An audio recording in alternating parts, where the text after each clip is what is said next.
Yeah, let's talk about Wish. So we talked about Divine Intervention. Wish is one of the more interesting D&D spells, is part of D&D history, but is also something you need to word very well and can be a nightmare for both players and DMs. How do you handle Wish? So the Wish spell, in many ways, is the ultimate expression of wizardly power. Right. Wizards, going back to first edition, have been the people in the D&D multiverse who have figured out the code. They have figured out the code that is behind all of reality, and they have deciphered the ways of manipulating that code. Wish represents their ability, once they get powerful enough, to essentially do anything. But it's risky. In the 5th edition version of Wish, and this is something that began developing a couple of editions ago, we began to work in ways for the spell to work reliably. And so in the spell, there is a list of things that it can do that basically, if that's what you wish for, it's just going to do it. For example, one of the most common things it can do is Wish can duplicate the effects of any other spell.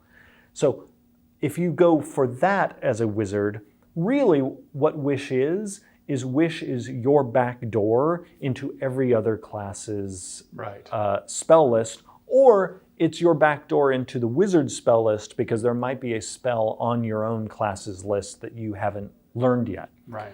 But that's only for 8th and below, correct? That, first off, is one of the ways that you can use Wish reliably. Because people often will think, oh gosh, I've got to have with fear and trembling word my wish. You don't actually have to sweat it if you're just using it to duplicate a spell. Right. Like this Wish will just do it. Now, when you are duplicating the effects of another spell, yes, it's a spell of 8th level or lower. This makes it partly so you can't have nested wishes, although I'm not sure really what the purpose of wishing to cast Wish would be. You're right. other than it just you could open a hole in the space-time continuum and one wish does another wish, it poses a sort of metaphysical question. If enough wishes cause enough other wishes, what happens? Yeah. Well, you're going to burn out. Yes. Or you're never going to be able to cast Wish again. Maybe eventually the Lady of Pain herself will show up and talk for the first time ever, just to tell you to quit it. Right. So we don't piss her off, we've made it so that the Wish will only duplicate a spell of 8th level or lower. Right. You can also use it to create certain objects, other things. There's this list of various things that you can do with the spell that's reliable. But you also have the option of just wishing for anything at all. And here's where you've got to be careful. Because since this is for wizards who are basically manipulating reality itself directly, as opposed to, say, a cleric praying to their god who they have a relationship with, asking for divine intervention. And there's a bit of guidance there, right?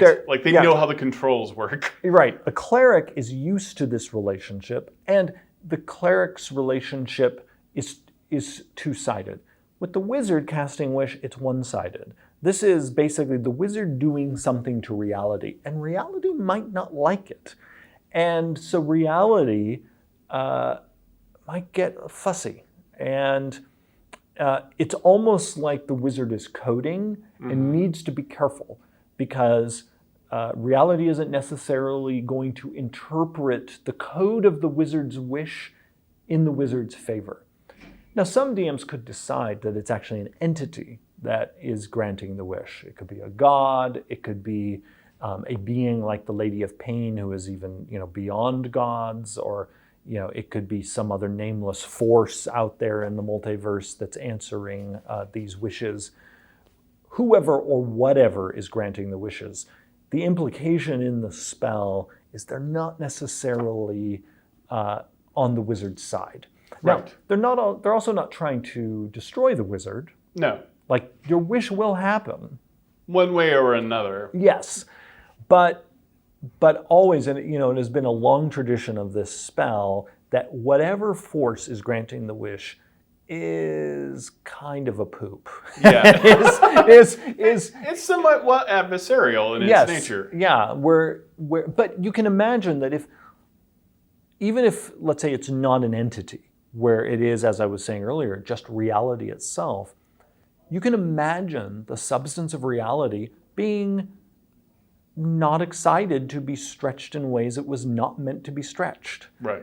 That there is resistance to, you are now trying to make something happen that none of this around us was constructed to have happen. Mm-hmm. Yet the magic can do it. It's essentially like almost tapping into the power that gods have, but by a person who's not a god. By a person who doesn't have the experience that the gods have using such power. I mean, in a way, wizards are almost like god babies.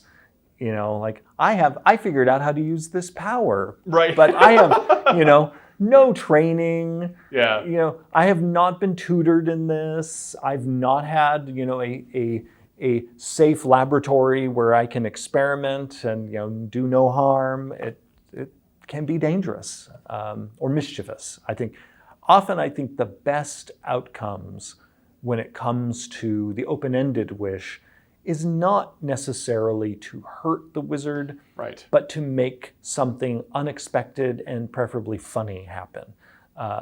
And as always, if possible, spark new adventure.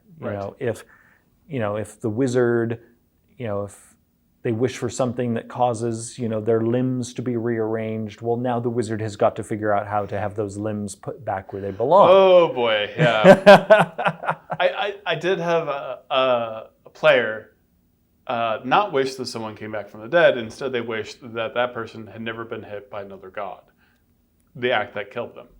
And I did err on the side of mischievousness and decided that instead someone else got hit. And that person was now dead. Yep. So you got this character back, but this character is now in the grave. Yep. And I felt terrible. Because you don't want to be obviously that character who died came back, but wish is a stressful thing. Or it can be, but also just a fun thing. Yeah. Also. Yeah. New stories can be told. But yeah, again, that's a great example, the one you give of be careful, because if you wish sloppily just for someone to be back who is lost, right, that doesn't mean then something else won't be lost in its place. Really, yeah. Changing the events of time. Anytime you mess with time, bad stuff. Yeah, and that's just like with divine intervention for the cleric. If the person casting wish wants a reliable, predictable outcome, then just use the spell to duplicate a spell of 8th level or lower. Because then it will just do what you want it to do. So if you're a wizard and you want to raise dead in a fairly straightforward way, just use wish to cast raise dead. Don't get fancy. But if you're willing to accept the consequences, and you want to bring somebody back who maybe who is beyond the reach of the raise dead spell or true resurrection, well, okay, but you better word that thing carefully because, again, maybe they do come back, but someone else is lost, or they do come back and they're not how you wanted them to be. Right. I, as a DM, might even listen very carefully, especially in a wish about bringing somebody back who is beyond the reach of normal resurrection magic. I would listen to very carefully how the person describes that dead or lost being who's going to come back, to see, are they actually referring to the person? Are they just referring to their physical form? Are they referring to the memory of them? What is it they're actually referring to? And that will inform what I have actually show up. If they were really sloppy in how they worded it, you could end up with some kind of creepy doppelganger-like thing that comes back. If someone just says, "Oh, I miss his face. Please bring my husband back to me." Well, then the wish might result in a portrait showing up. Oh, very disappointing. Yes. Yeah. So I I relish it if anyone casts Wish at my table. Oh, you do? Oh, yes. No, because I am like, ooh, so tell me, how exactly are you wording this wish? Right. Because almost always something then fun is about to happen. Yeah. Yeah, it is. It's definitely like the DM has now stepped into the room, kind of, kind of situation. Yeah. I mean, in a way, the mood of the wish spell, that mischievousness of the open-ended wish, in some ways is expressing the mood that surrounded the Dungeon Master all the way back in first edition. These days, the DM is very much the player's partner in storytelling, the person who is helping guide a co-op game. And D&D has always been a co-op game. But back in first edition, there was much more mischief assumed in the game. First off, players were often assumed in those early products to sometimes be messing with each other. You know, like often thieves back then were robbing other members of the group. Right. People were often trying to trick each other out of the magic items they found.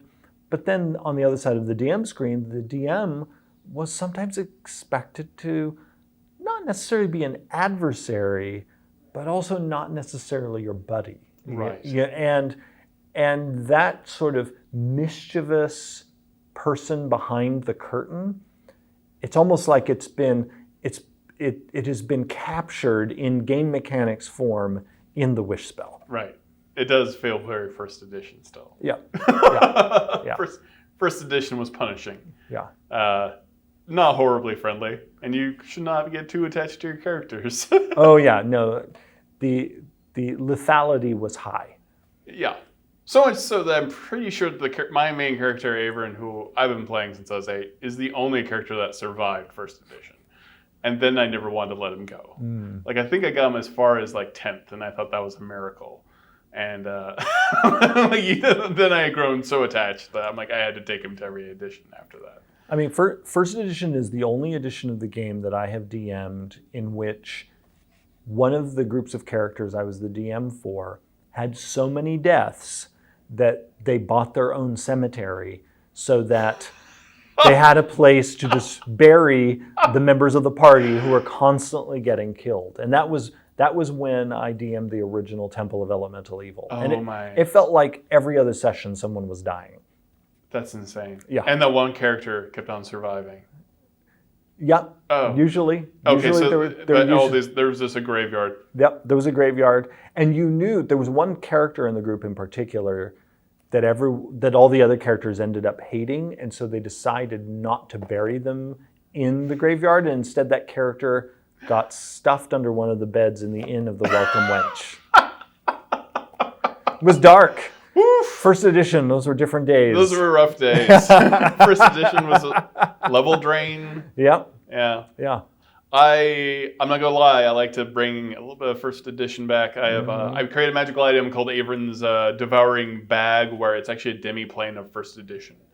So they have to so the wizards, the evil wizard there is named Vordred, right? You know, it's very much a child's interpretation of first edition, and the orcs still look like pigmen, you know, and undead still have level drain, and survivability is very low.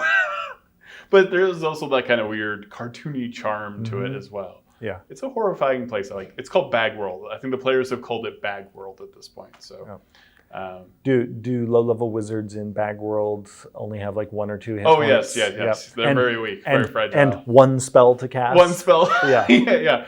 And the wish spell is very much from that world. Yes. It has that adversarial whimsy, I would say. That makes it both evil and nice at the same time. Yeah.